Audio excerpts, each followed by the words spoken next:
Olá, eu sou a professora Andréia Mota do blog conversadeportuguês.com.br e a nossa aula de hoje será sobre as características gerais do romantismo. O que nós iremos observar? A origem do termo romantismo e suas características gerais. O uso da palavra romantismo remonta ao século XVII na França e na Inglaterra como referência às narrativas de origem medieval. Essas narrativas contavam histórias de heroísmo, aventuras e amor. Na Idade Média, era bastante comum que a literatura fosse usada para exaltar valores nacionais, uma característica que o romantismo literário também herdou. No século XVIII, na Alemanha, o romantismo caracterizou-se pelo apego ao passado histórico, às baladas populares e à religiosidade. Um dos textos dessa época é Werther, do escritor alemão Goethe, em que o protagonista narra em primeira pessoa o amor não correspondido pela jovem Charlotte. Na ilustração do nosso vídeo, nós podemos ver exatamente uma representação artística dessa obra literária. No século XIX, o termo foi introduzido em Portugal por Almeida Garré e no Brasil por Torres Homem, que assim classificou sua obra intitulada Antônio José. É bom lembrar que oficialmente o romantismo começou no Brasil em 1836, com a publicação de Suspiros Poéticos e Saudades de Gonçalves de Guimarães. Quais são as características gerais do romantismo? Individualismo e subjetividade, misticismo, escapismo, reformismo, culto da natureza, nacionalismo e idealização do amor e da imagem do herói. Individualismo e subjetividade. O romântico é um individualista. O mundo é apresentado através da personalidade do eu lírico. O artista valoriza a paixão, a intuição, a liberdade pessoal e o interior e a melancolia. Um ótimo exemplo dessa característica, individualismo e subjetividade, é o poema Desânimo, de Álvares de Azevedo. Estou agora triste. Há nesta vida páginas turvas que não apagam, nódoas que não se lavam, se esquecê-las, de todo não é dado a quem padece. Ao menos resta ao sonhador consolo no imaginar dos sonhos de mancebo. Ó, voltai-me uma vez, eu sofro tanto, meus olhos consolai-me, distraem-me, anjos das ilusões, as asas brancas, as névoas puras que outro sol matiza. Abri ante meus olhos, que abraseiam, e lágrimas que não têm a dor do peito, transbordem em um momento. E tu, imagem, ilusão de mulher, querido sonho, na hora derradeira, vem sentar-te, pensativa e saudosa no meu leito. O que sofres? Que dor desconhecida inunda de calor teu rosto virgem? Por que tua alma dobra taciturna, como um lírio a um bafo infortúnio? Por que tão melancólica suspiras? Observe que o lírico utiliza palavras que destacam sua profunda tristeza. Repare que nos dois primeiros versos, estou triste, há nesta vida páginas torvas que não se apagam. Existem palavras ali em que ele demonstra profunda tristeza. Ele afirma uma tristeza que é presente. Ele fala das palavras que provavelmente ela deve ter dito. E ele diz que são manchas que o magoam para sempre.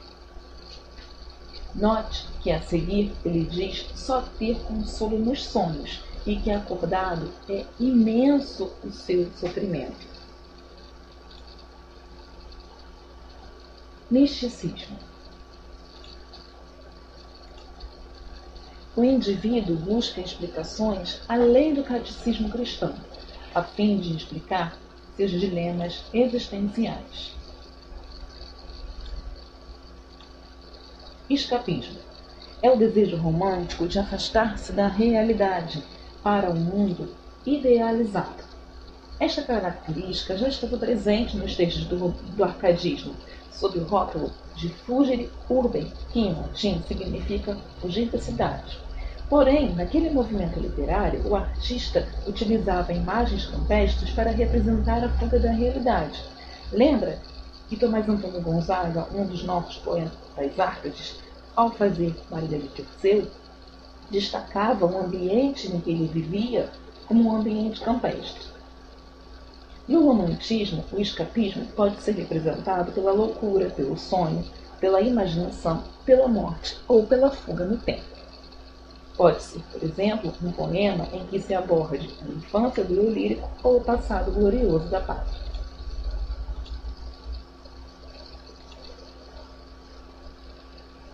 Reformismo. O espírito romântico é revolucionário. Autores românticos como Castro Alves engajaram-se em movimentos libertários e democráticos. É desse movimento reformista que nós temos, por exemplo, poemas como Navio Negreiro ou como A Cruz na Estrada, de Castro Alves. Vejamos. Caminheiro que passas pela estrada, seguindo pelo rumo do sertão, quando vires a cruz abandonada, deixa-a dormir na solidão.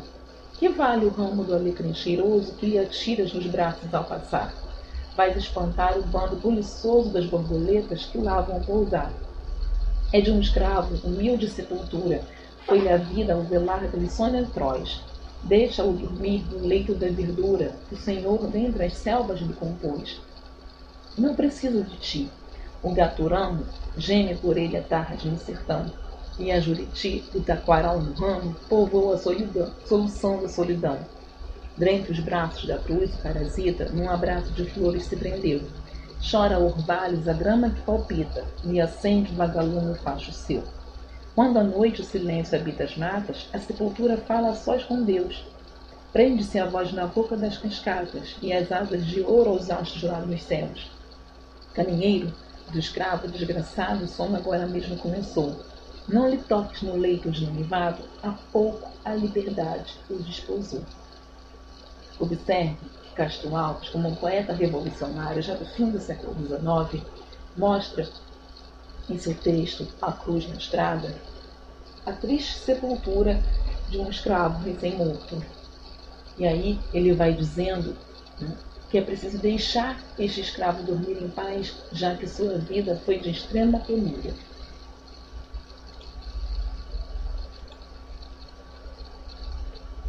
Características do romantismo ainda. Culto da natureza. Durante o neoclassicismo ou o arcadismo, a natureza era cenário. No romantismo, será a representação dos sentimentos do eu poético. Nacionalismo. A literatura romântica europeia mostrava a decadência dos governos absolutistas, enquanto a literatura feita no Brasil mostrava o desejo de independência da colônia e propunha a construção de identidade nacional. Idealização do amor e da imagem do herói. O amor romântico é representado como remédio para os males da alma, como podemos ver lá no texto da obra de Azevedo. O herói é dotado de virtudes físicas e morais que o fazem digno de sua amada. No romantismo brasileiro, do qual ainda falaremos em uma outra videoaula, o herói inicialmente foi escolhido para ser o índio, e aí nós veremos mais tarde por quê. Então, não perca a nossa próxima videoaula sobre o romantismo, em que veremos como as características gerais se aplicaram na literatura brasileira.